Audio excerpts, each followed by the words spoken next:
वहां उन्होंने अपने दो पुत्र लवकुश को जन्म दिया। भगवान श्री राम को यह नहीं पता था कि उनके दो पुत्र भी हैं। वह अयोध्या नगरी में अपना राजभार संभाल रहे थे। तभी उन्होंने एक अश्वमेध यज्ञ करवाया और अपने घोड़े को छोड़ दिया, जिसे लवकुश ने जंगल में पकड़ लिया। घोड़े के पीछे पीछे लक्ष्मण, शत्रुघ्न और भरत जी पहुंच गए। वहां पर लवकुश ने उन तीनों को, माफ कीजिएगा, तीनों को युद्ध में पराजित कर दिया और घोड़े को पकड़ लिया। यहाँ तक कि उन्होंने भगवान हनुमान जी को उन्होंने बंदी बना दिया। यह सब जब भगवान श्री राम ने सुना तो उन्हें क्रोध आ गया। वह जल्दी जंगल में उनसे युद्ध करने पहुंचे। उन्होंने जैसे ही अपने धनुष पर वार चढ़ाया, तब वाल्मीकि जी ने उन्हें रोका और बोले, हे वंश, ये तुम क्या करने जा रहे हो? एक बालक के ऊपर वार चलाने जा रहे हो? श्री राम को अभी भी ज्ञान नहीं था कि वे दोनों उन्हीं के पुत्र थे। भगवान श्री राम इस बात से अभी तक अपरिचित थे। वाल्मीकि जी ने उन्हें बताया कि बच्चों पर आप ये अनर्थ कैसे करने जा रहे हो। बच्चों से कहा कि क्षमा मांगना होगा आपको भी, क्योंकि आपकी ये गलती है कि आप एक राजा के साथ युद्ध करने जा रहे थे। बालकों ने उनसे क्षमा मांगी। घर आकर जब माता सीता को ये सब पता चला तो माता सीता बच्चों से बहुत क्रोधित हुई। उन्होंने कहा, यह सब तुमने अच्छा नहीं किया, इसका तुम पराश्चित भी नहीं किया जाता। उसके बाद जब वाल्मीकि जी ने लवकुश को बताया कि वह आपके पिता थे, तो लवकुश जी बहुत ही क्रोधित हुए कि आप सबने ये बात हमसे अभी तक क्यों छुपाई। उसके बाद लवकुश जी को वाल्मीकि जी ने रामायण सुनाई। उस रामायण को लवकुश अयोध्या नगरी में जा जाकर सुनाने लगे।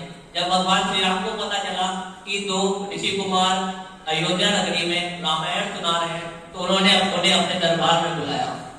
दरबार में पहुंचे तो श्री राम बोले, अरे तुम दोनों तो वही हो जिन्होंने हमारे अश्वमेध के यज्ञ घोड़े पकड़े थे। बोले कि हाँ राजा, हम वही हैं।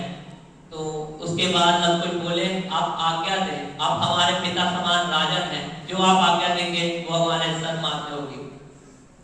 तो राम जी बोले कि हमने सुना है आप अयोध्या नगरी में राम कथा सुना रहे हैं, तो वो राम कथा कृपया करके हमें भी सुनाएं। लवकुश ने राम कथा सुनाई और अंत में उन्होंने सीता का जो वाल्मीकि जी के यहाँ घोर परिश्रम चल रहा है उसे बताया और अंत में यह खोल दिया वहां पर अपना राज्य कि हम माता सीता के पुत्र हैं। तो इसकी शुरुआत करना चाहेंगे। मैं गंगाराम जी सर का बहुत ही शुक्रिया करना चाहूंगा कि उन्होंने हमें मौका दिया यहाँ पर अपना गीत प्रस्तुत करने के लिए। हम कथा सुनाते राम सकल गुण धाम की, हम कथा सुनाते राम सकल गुण धाम की। ये रामायण है पुण्य कथा श्री राम की। ये रामायण है पुण्य कथा श्री राम की। जम्बू द्वीपे भरत खंडे आर्यावर्ते भारतवर्ष एक नगरी है, विख्यात अयोध्या नाम की। यही जन्मभूमि है परम पूज्य श्री राम की।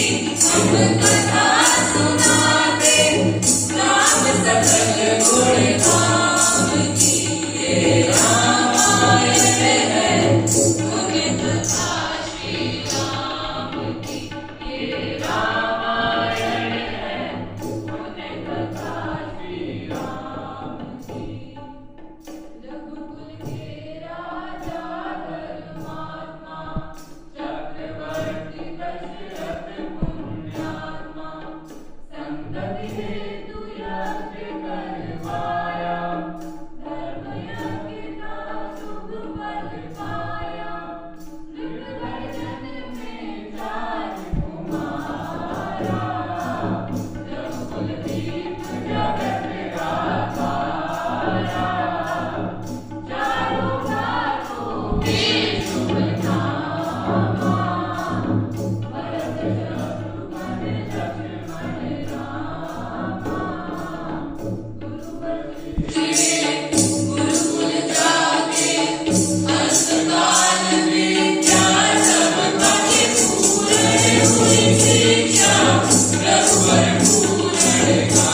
मृदु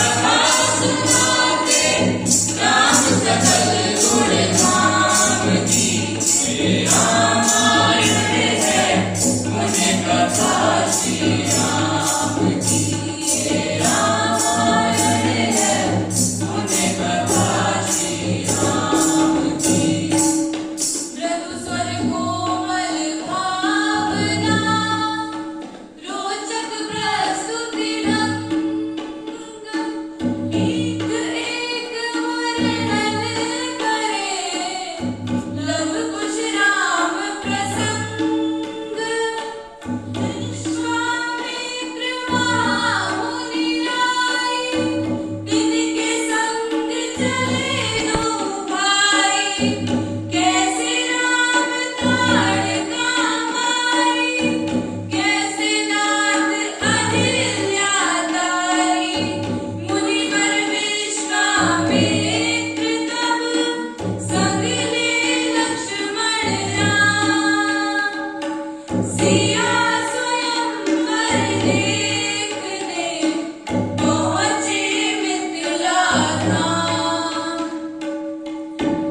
जनकपुर उत्सव है भाई जनकपुर उत्सव है भाई अपने मरिदा जयन करेगी सीता सुकुमारी जनकपुर उत्सव है भाई जनकपुर उत्सव है भाई जनक राज का कठिन व्रत सुनो सुनो सब कोई जो तोड़े शिव धनुष को सो सीतापति होय तो तोड़े शिव धनुष कठोर सबकी दृष्टि राम की ओर राम है उनके अवतार गुरुवर की आज्ञा स्वीकार सहज भाव से शिव धनु तोड़ा जनक सुता संग जाता जोड़ा रघुवर जैसा और न कोई